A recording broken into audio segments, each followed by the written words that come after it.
if you've never trained, if you're untrained person, you've never exercised or anything, you don't just go into powerlifting. You don't Yeah. just take up CrossFit. Like, that's too much. Yeah. Your body, you don't have the movement patterns developed, right? You maybe have deficiencies. Maybe your foundation is unlevel and you're going to create muscular imbalances, faulty movement patterns, right? So you got to start with the base level. So why don't we go through it real quick? Welcome to episode number 2 Yes, of the sir. movement pillar in our podcast series on movement, obviously. That's right. That's right. We're going to be talking about tactical ways of routine, building routine and a discipline in your day-to-day. Yep. Really, no matter where you are, of incorporating that into a daily discipline, if not weekly discipline. Yep. And being the most optimal human, living life full fueled. That's right. I think last time we kind of like rabbit trailed a bit and got a little in the weeds on certain things, which was cool, right? Yeah, There's it was more good. conversation, but this one we want to dive a little bit more into like why routine is so important and why, like, because man, most people are just kind of like, I go to the gym 3 days a week or even 5 days a week and I just kind of do stuff. And it's like, that's cool, right? Like, it's better than nothing. I agree. But we're not here for the like basic level. You know what I mean? Yeah. We're not here to just like get some workouts. We're here to optimize and like get the most out of your workout so that what you're doing produces the most results for the effort. Right? Efficiency, man. Because like, dude, we have a lot going on. I have a lot going on. You have a lot going on. You got family, you got work, you got all this stuff. How do you take that workout, make it the most efficient bang for your buck workout? Right? 100%. Yeah, it's not about living life on somebody else's understanding of what's optimal or not optimal, right? It's like average. Do you want to be average or you want to be optimal, right? Yeah. I don't want to be average because like typically if you aggregate data and what the feedback is, 90% of people are living less than optimal. Yeah. You want to live optimally, right? That's right. And so are you going in with the intention of being optimal and super intentional in your workouts? Yeah. And that's what I've been. That's what I do over the past 5 years. I've really wanted to intentionally go into my week, establishing the baselines as the non-negotiables, being fully fueled. So one of the things that I do, just tapping into it, is I set the non-negotiables Monday, Wednesday, Friday. Right. And that's my 5:30 workout, 5:30 to 6:30. And I have to be hyper efficient in that window because I got to take my girls to school. Yeah. And so, and you got that time, right? You have that hour. That's the only hour that I have, right? Do it, yeah. And so that is the non-negotiable of like, all right, what do I need to do to set the basis of getting the best and most optimal workout that I possibly can get in that hour? That's right. And so for me, obviously that goes into, and we're going to go through an extension of, but I think the number one thing that you do is you got to control your calendar, right? What is the routine? Huge. Controlling your calendar and saying, this is a non-negotiable, and Monday, Wednesday, Friday, that is absolutely a non-negotiable. Now there could be some fillers in between that, in the gaps that you're like, hey, I'm gonna get a little bit more in to be more optimal. Yeah. But like, what does that non-negotiable hour look like? Because when Thursday gets around and you're like, oh, I had planned to work out on, Thursday afternoon, but then other fires come and play. Well, then, it hasn't been declared as a non-negotiable. So that's for me. And I'd love to hear your insight. Non-negotiable. It's already programmed into my calendar. I'm controlling and dictating that. I do it obviously the first thing in the day. Like I want to do it as early as possible. And then that's how I operate. But calendar, number one, that needs to be your routine. How are you setting the baseline? What is non-negotiable? That's right. Yeah, man. And the big one is like having a plan, right? Like not just going in.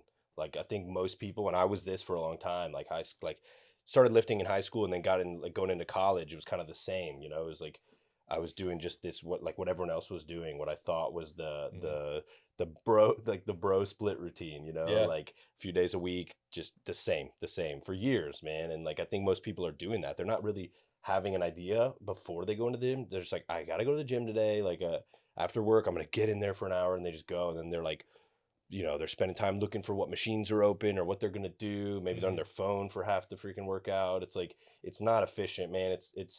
It's getting you maybe like a little bit of results, but it's probably just keeping you where you're at, if anything, right? It's probably just maintaining you. For sure.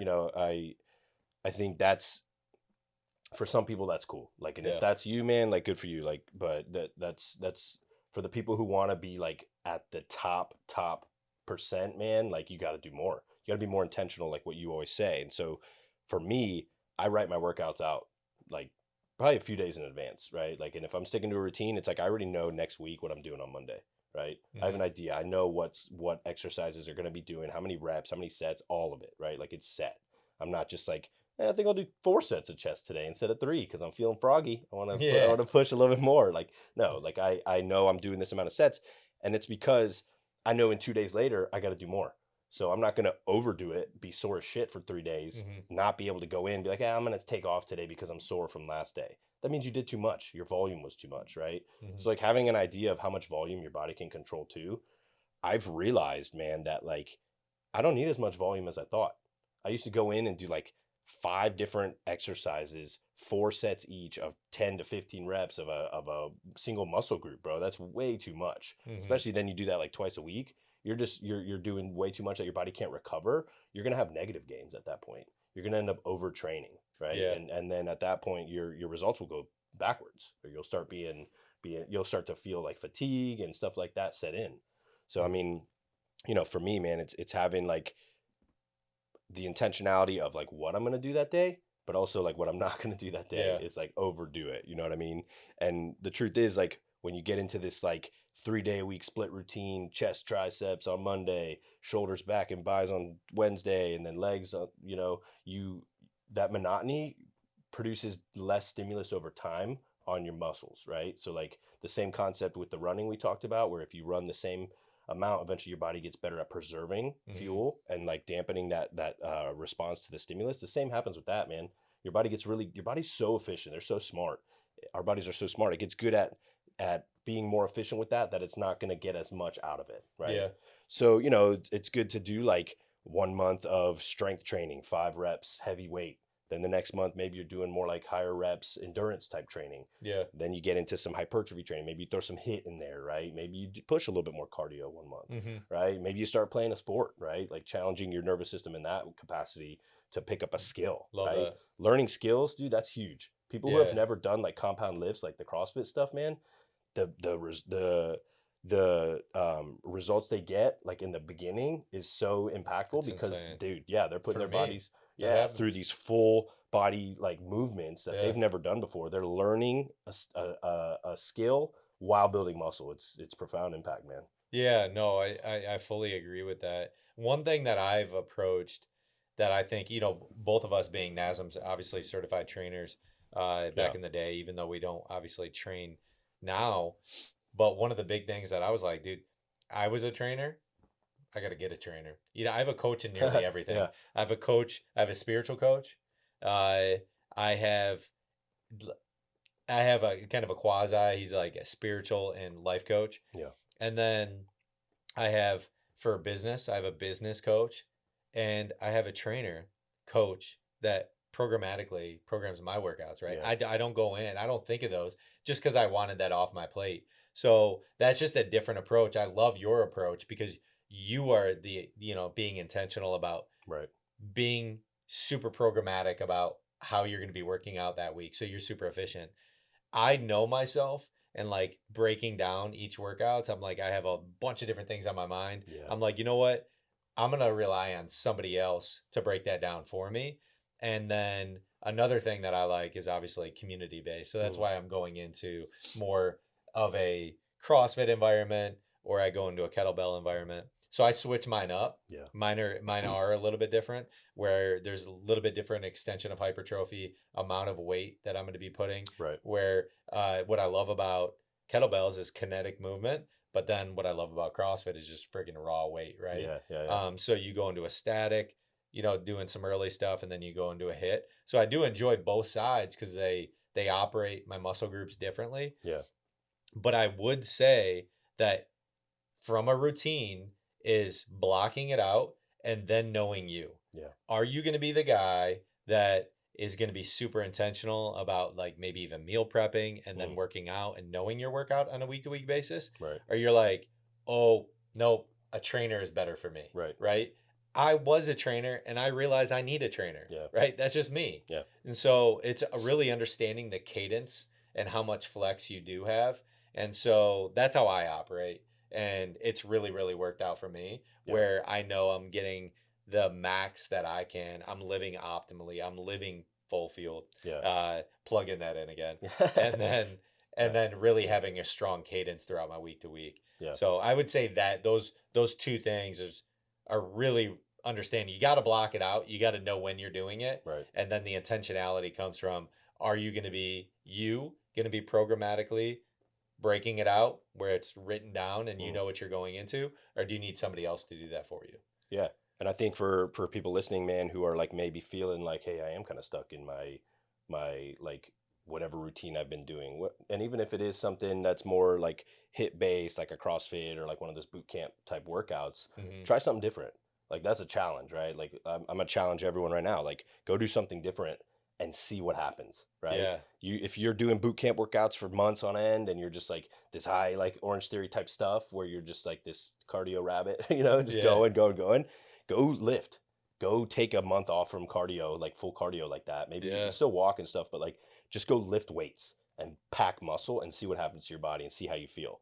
Try it out. If it sucks and you hate it, all right, like sorry. But I doubt that's going to happen. And then vice versa, like somebody who just lifts all the time and is stuck in a simple routine, go do more like hit training type stuff, right? Like test your body out, do different things, pick up a sport, man. Like I think that's like that's undervalued, right? Being able to have like versatility and adaptability, right? For sure. Yeah. That's one thing I've enjoyed about like golf. I'm really passionate about golf. I like it. But the kinetic based movement, the muscle I memory. think you owe me money I owe you some money? from the last time we played. I think we played dollar a hole and I was 2 up, but I mean, Oh it's all right. man, You can dude. buy me You gotta run that back. you can get me something later. I Uh just remembered that we freaking played a dollar hole. We never. we gotta were you up to? Dang, bro, you were beating I'm me. pretty sure I was up 2. Yeah, I had that birdie on the first one. Remember that part You three? had a birdie? Dude, I dropped that thing a foot from the hole. Remember that hole Oh my 17? We gosh. started on the back 9 for some reason. I guess I forgot. Yeah, you did. Intentionally forgot that shit. That's okay. People don't forget. But golf is a big thing as far as kinetic movement. Dude, A lot yeah. different than lifting some weight for muscle gain. That's right. So it's cool to really have that kinetic based environment and then realize like where maybe kettlebells are a little bit, you can actually incorporate some resistance band is also becoming a big thing in getting flexibility and approach of getting more inertia in your golf swing. So I'm actually curious. Scotty Scheffler came out with something where it's a lot of band movements, similar to like Tom Brady's TB12 movement of using more band work as far as extension and mobility. So that's something I have been wanting to look into just a little bit more to put in there for the the micro workouts. Yeah. But our kettlebell kinetic based movements are better. I would say is a better approach for like golf. Yeah. Because it like kind of prepares. There's different stabilizing muscles that I'm using. Yeah. That then translate a little bit easier when I go into the golf environment. So I definitely enjoy that. But then the power piece is a little bit different because then I'm creating inertia. So then CrossFit of intermixing those two things really creates power, behind what I'm doing. Whereas just strictly doing kettlebell really probably wouldn't give me the power that I'm looking for. And then, but working with weights, it gives me a little bit more inertia hitting the ball. So I love the idea of incorporating some sort of sport because it almost gives the attractiveness of I'm doing it for something. Yeah, for sure. You're training for like a skill that like you want to perform and maybe like you're playing against someone, so you want to win, right? Yeah. Like that competition always kind of makes you work a little bit harder. Mm-hmm. I love that you got into power there a little bit. Let's we're both trained with the NASM model, the optimum performance training model, the OPT, which I love it. I think foundationally for people, it makes so much sense. For pretty much everyone, this is how you should tier it up because, bro, if you've never trained, if you're untrained person, you've never exercised or anything, you don't just go into powerlifting. You don't just take up CrossFit. Like you don't just start doing Olympic lifting. That's too much. Your body, you don't have the movement patterns developed, right? You maybe have deficiencies. Maybe your posture or like your foundation is unlevel, and you're going to create, imbalances, um, muscular imbalances, just like faulty movement patterns, right? So you got to start with the base level. So why don't we go through it real quick, like Yeah. for people listening, because this is something that I base my training off of. I'm obviously already at the level where I can power lift with good form, and like I'm there, right? So it's not Yeah. like you have to do this multiple times. Once you've gone through the phases and you've learned the skills necessary to do the different levels of training, you're there. Yeah. And then you just have to practice it, right, to keep it up. You might need to backtrack sometimes if you're feeling like something's off or you have an injury, but it starts at that base level of like you have to have stabilization, right? So most guys aren't going to go to the gym and spend that hour that they have doing body weight like balance type exercises, right? Most people think that's not the flashy cool stuff where you're throwing up weight in front of the girl in the mirror and like you feel good about yourself. You know what I mean? Yeah. Like you got your tight dry fit on, but like that's necessary, man. So this is how you avoid injury, bro. Like Yeah. if you can't squat because your ankles invert in and your feet roll in and then your knees bend in, and now you throw 250 pounds on that squat bar, you're gonna hurt yourself. Like Yeah. it's not if, it's when. When are you gonna do too much weight that shitty movement pattern is not going to be able to hold it up? You know what I mean? The straw that broke the camel's back, that's how that story goes, right? Yeah. Like dude had like enough weight to one point it was just like this isn't it. Yeah. Bye, right? And you blow a disc or something. So For sure. stabilization is so important. What do you Massive. do as far as, so for me, I use some of the stuff that I have in my office. I got these high level vibration platforms, so I do single leg Those are exercises huge. on those. I balance on that kind of stuff. Physio balls, like the big yoga balls that people sit on. Doing exercises with those, like planks or even push ups on there. Balance boards, all that kind of stuff, man. There's obviously like tools you can use, but you really don't really just like one legged Standing standing. on one leg. Yeah, Yeah, that's what I yeah, was just about to say. huge. I mean, try to stand on one leg and see where your knee goes, right? Most people are A gonna lot fall. of people don't even do that. Walk backwards, Yep. right? Yeah, Walk nice. backwards. Yeah. Just simply, put a couple of discs underneath your feet and just start squatting with your own body weight and in a more static position. That's right. But put yourself in a dynamic environment, right? It's all about putting yourself in dynamic environments because the reality is, even when you go in sport, right, you're setting yourself. Stabilization is such a key tool in terms of you being able to. That's why I love basketball, of like the left and the rights, right? And sometimes that happens in life, where you need to catch yourself. Yeah. And then you're like, oh man, I tweaked my knee. So like, are you prepared? And that's what the Bosu balls are huge in that, of just Bosu's stepping awesome. on a Bosu, right? And without any weight, you can actually add weight. I would do curls on a Bosu ball, and then you can add weight. But Bosu balls would naturally, you have to stabilize. You have to use your lower extremity stabilizers. And so that's a big way to just set a baseline of like how the kinetic and the understanding of like how your body's going to move. Right. And at first you're going to be wobbly as shit, right? You're going to be all over the place. I need to figure this thing out.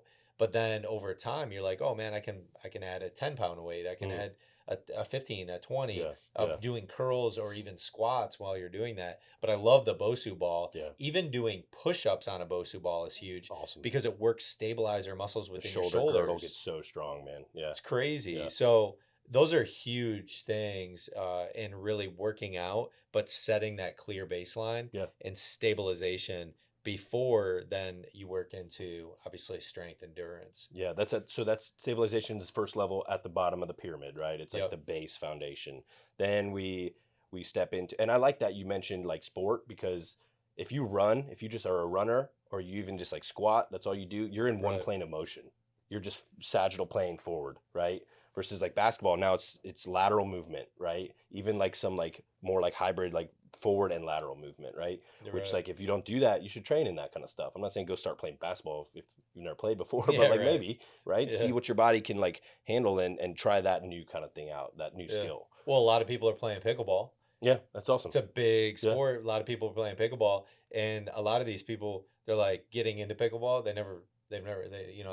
They're like, oh, this is kind of cool, but I also haven't worked out or done anything in maybe like a a good while. little kind of starter for them, right? Exactly. Of getting in, because there's a lot of left and right movement That's right. associated with that. I don't care if you're right at the kitchen or you're back at the baseline. You still It's tennis. Yeah. Yeah. So then next level going up from the stabilization, right? If we're trying to do the optimal performance training model, OPT, is strength endurance, Hmm. right? And this, I think, delineating the difference between strength endurance and strength.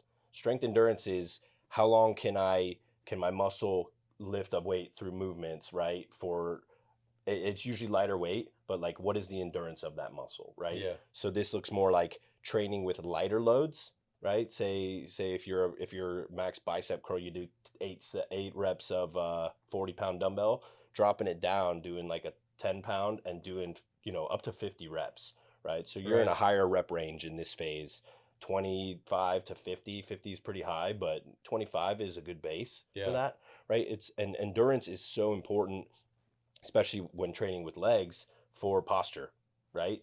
Essentially, that's what posture is, right? I'm a chiropractor, so I get posture questions all the time. People come Yeah. into my office, why is my posture shitty? It's your muscles can't hold your body up for as long as they need to, right? So then your posture goes. You want to stand up like this, but then you start to feel pain because your muscles are fatiguing, so they tell you to stop. Hmm. So then we end up hunched over like freaking Quasimodo at our desk eating fucking chips. But that's essentially what posture Uh, is, bro. It's the endurance of your muscles to be able to hold your body up, right, hmm. against gravity and holding your skeleton in a neutral position. Hmm. So that's comes after stabilization. You got to have those intrinsic little neuromuscular stabilization patterns built in. Then you work on how long can your body push weight for a long period of time, right? Hmm. And then what's the next phase on top of that one? We go into hypertrophy training, right? Like how do we start to like build new muscle or like grow the muscle in size?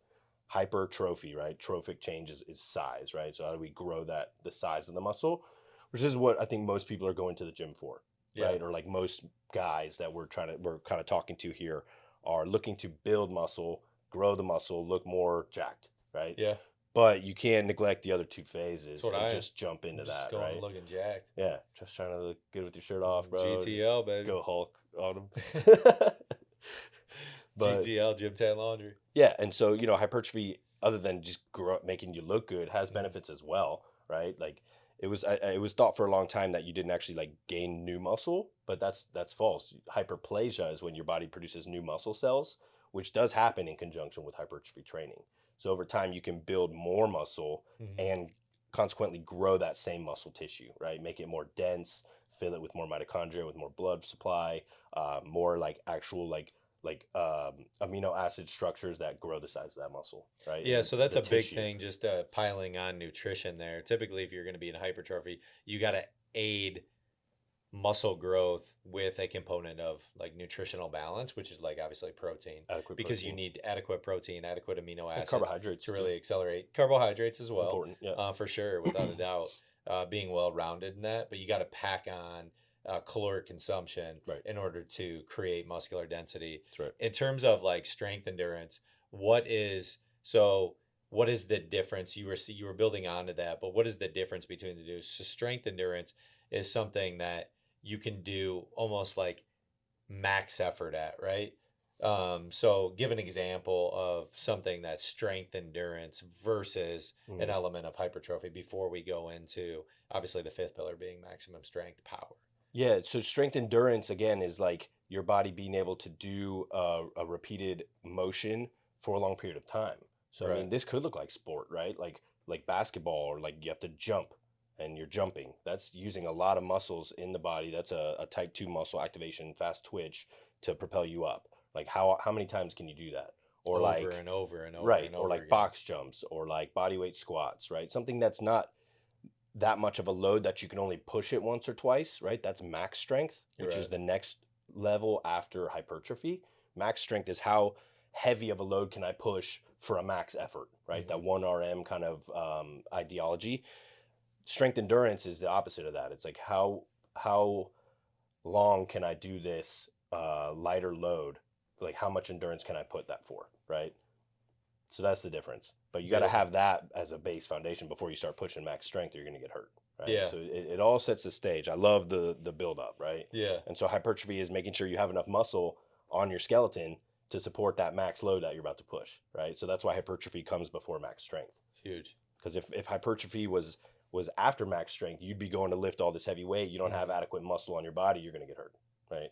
So it all comes down to like how do we how do we build muscle and get that optimal performance without getting hurt? Because once you Yeah. get hurt, man, it just fucks everything up. And Well, and it's also one of those things where, because I've seen, there was this one guy at our CrossFit gym, insane, mm, but his fundamentals were so good, mm, right? He defied the odds of like muscular strength. Like he didn't need the weight yeah, to put up an insane amount of weight yeah, because he was number one, like he had every ounce of his body was stabilized. And then the kinetic movement from floor to shelf yeah, was awesome, impeccable, right? yeah, And so when you can get that good, that's a completely different story. yeah, But like usually you're gonna need, those are slight anomalies, because usually yeah, what you're gonna need, outliers, yeah. outliers for sure. But he didn't start like that, He right? did Like not he start like had to that, but he had build that foundation, absolutely, right? and it was that kinetic based movement Right. that allowed him to grow. I mean, he was a muscular guy. Don't get me Yeah, yeah. wrong, but he Maybe wasn't like some Phil genetic Heath. things that gave him a little advantage. For Yeah, yeah, That's right. cool. But it was fundamentals. You Right. know, if you're good, Right. that good, that's what I love about CrossFit Yeah. is if you're that good at the fundamentals, you actually, man, you can rack up some weight. There were some dudes racking up some weight, but they were so good floor to shelf, like as I was Mm. saying, that I'm like, dude, that is really solid. But anyways, going into going into maximum strength now, Yeah. maximum strength So and max. what that looks like. Yeah. So maximum strength is being able to push the most amount of weight for about 5 repetitions, right? 5 is kind of the most you will do when you're max strength training, like the typical 5 by 5, right? Mm-hmm. Throw a bunch of weight on there, and you, by that last set, you're feeling it. I mean, you're pushing your body to a limit, right? Mm-hmm. So this definitely is not for beginners. This isn't for somebody just walking into the gym off the couch. You want to have those foundations: stabilization, strength, endurance, hypertrophy, build enough muscle, and then start pushing max strength. And this is where you're going to really start to like actually like pack like dense, like lean looking muscle, right? Mm-hmm. A lot of people push hypertrophy and you end up looking maybe a little puffy because you still got some body fat on you, and it's not as like that striated muscle look. When you start being able to push like max strength and train that, man, you can build some dense heavy muscle. And this is where people often gain a lot of muscle and Mm-hmm. gain some weight too. Yeah, this is the sweet spot. So like when you're going in and you're hitting, you feel really, really good at the different foundations. So just to review real quick: stabilization, strength, endurance, uh, hypertrophy, and then going into maximum strength. This is that sweet spot that you want to stay in for an elongated period of time. Yeah. Because You might never have to go to power. You could stay at max strength, honestly. that's right. Yeah.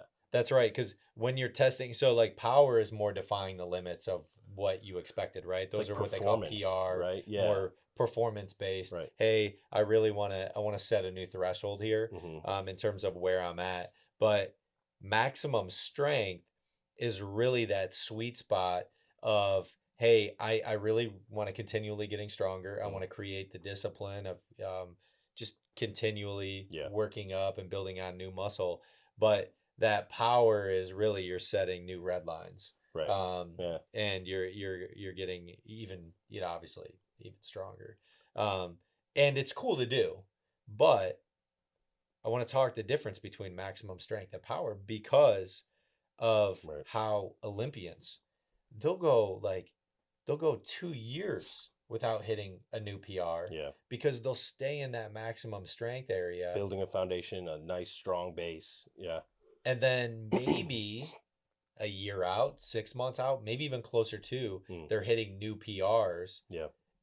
They might, I don't know. I believe somebody I was following hit like a PR like the week before or the day of, just to hold themselves to that standard, Maybe knowing give that that they're mental going to edge, use a like I mental know I edge. can do this shit. Yeah, Yeah. but they wanted to push it out further and further and further, Mm. leading up to where they were going to be. It wasn't like you're trying to get PRs every other month, right? Right. I think that's when your body starts working against itself. So there's a Yeah. fine line between maximum strength and power Yeah. that you really have to work.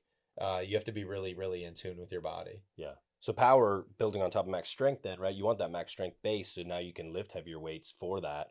Power, you're obviously going to dial it back. You're not going to be 1 RMing freaking overhead as much, right? Like that's Right. pretty intense. Like maybe do that every now and then, but you got to dial the weight back a little bit because you're going to do a little bit more repetition. You're going to probably go for like 7, maybe 3 to 7, right? So it but you're speeding up the lift, right? So power is how fast can I push this heavy weight now through a range of motion? How quickly can I move something heavy, right? So Mm-hmm. it this is probably the most risky, probably the most opportunity for injury, right? Like if you fail to lift or something like that. So that's why you want to have that foundation, man. Like you don't want to just start like we talked about at the very beginning. You don't want to just start doing like heavy power lifts, right? Because if you don't have everything else in, you're gonna hurt yourself. Right. But the difference is really that like max strength is going to build dense muscle tissue. Power is more so going to improve your performance of a lift, right? For So sure. like I said, not everybody even has to get there, right? Like if that's not your goal to be able to lift something like that, then you don't even need to, right? You can stick to that strength level. You can bounce back and forth between max strength and hypertrophy, even doing more endurance stuff. And I think that's a great way to train. I think to do like a month of max strength training, right? Like, or even 2 days a week, I'm doing max strength type Mm-hmm. training. And then one day a week, I'm doing more endurance type training, keeping it kind of like varied so that your body's always building on those foundational blocks. Yeah, Not you were just saying because your body's so smart, and what you can do is kind of create trigger points right. and throwing it off a little bit. Yeah. That's what I love about just having a better understanding and being in tune with your shell, where you're like head and your heart align. I Yeah. feel like a little Yeah. bit, Yeah. where you're like head and your body align, where you have an understanding of the kinetic movements within your body. Mm-hmm. You're like, I'm gonna trick it out a little bit, Yeah. here and then do this. So I Yeah. think it's important. Do you want to? I think we here get a question from the audience Yeah. Yeah. and That's a good wrap, man. respond to that. Yeah. Yeah, so it's my first time in the gym after a long time. I have a little bit of knowledge. Where should I start? A little bit of I, style knowledge where you start. I, I think you hit on it, bro. Like I would say like get a trainer, right? Like I don't I think a lot of people are maybe like if it's financially you 100% can't do it because you're scraping, like I get it, but like if you have the money, man, like just get a trainer for a month or two and like learn the base knowledge stuff, because again, or else you're gonna fall into that like I'm just doing the same thing, like they ask, I have a little bit of knowledge, like how far is that going to take you? Are you going to be able to level that up? You know what I mean? Yeah. So finding like a qualified trainer, someone like you who knows the bases and can like either push you or teach you new things. And some people will have a trainer for a month, then they'll work on whatever they just learned for a few months, and they'll get a trainer again, right? And they kind of bounce back and forth and Yeah. like do some on their own, work with the trainer once a month, stuff like that. But I think like seeking out knowledge, man, right? Or Absolutely. research, right? Or do the work yourself. And like becoming a trainer is like, a cool thing to do too. Like you don't have to use it to train people, but like you will gain Yeah. so much knowledge for yourself from that. It's worth it, right? Yeah, I think for me, it just that and who we're probably speaking to in terms of like the audience of time. And I Mm, always want to rely on people that have the time really to give me. So I would say an answer to that is get somebody that already has the knowledge in place to create those shortcuts. And right. especially if somebody can aid me in from a nutritional standpoint Yeah. as well as a physical standpoint, where I can blend those two things together, because that's just going to be a roadmap for success. It's awesome. So really, I would really try to get that all into one. Get a trainer that knows nutrition and training as well, Yeah. and where you can incorporate that. And man, like things will be a lot faster. That's what I did, Yeah. and I was like, man, I did not know nutrition what played this much of an impact. And really understanding that and being guided along the way Right. really created a shortcut for me, and then allowed me to create really clean, lean muscle mass Yeah. in a relatively short period of time. Yeah, because if time is your limiter, it's a great point, right? Like if time is the thing, you're like, I only have the hour. I have 1 hour, then I gotta One get hour. home. I got kids, I gotta dish it, blah blah blah. Make it efficient, man. Like pay Boom. someone to help you, right? Or else you're gonna have to spend part of that hour creating a workout, right? Yeah. Or that's coming out of the other part of the day, right? Timing out the workout, what exercise I'm doing, like maybe make structuring it, doing all that when that's not even you don't even have that training. Yeah. Somebody out there is really good at that, right? The same way you pay someone to do your car. Same thing. I'm not gonna do. I don't know shit about cars, bro. I'm gonna go start taking stuff out of my car. I'm gonna, Yeah, right. like, I'm gonna pay someone to do it who knows what they're doing. Always, So always it's go like, with the shortcut. yeah, Somebody yeah, else is interested. If you're not super passionate about it, I would be like, but I want to get myself in really good shape. yeah. Somebody has that knowledge for And a you. level down from that is there's these online training people, right? Like, or protocols, or you can Huge. pay like $10 for some like workout, right? Like, Yeah. and just like start with that, and then Yeah. as you get better and you want to learn more, learn more. I think Yeah. keep learning. Like that's probably a good answer to that question too. Keep learning. Keep Yeah, learning, always right? learn. Like learn more stuff. So that's what we got Good, based bro. on movement. So number 2, we're going to be going in and we're going to be setting new disciplines in terms of what movement looks like, and what are we going to be talking about in the kind of the third layer of movement. What is that? Did we talk through that one yet? And then in this episode, Yeah, I don't know if we came up with that, man.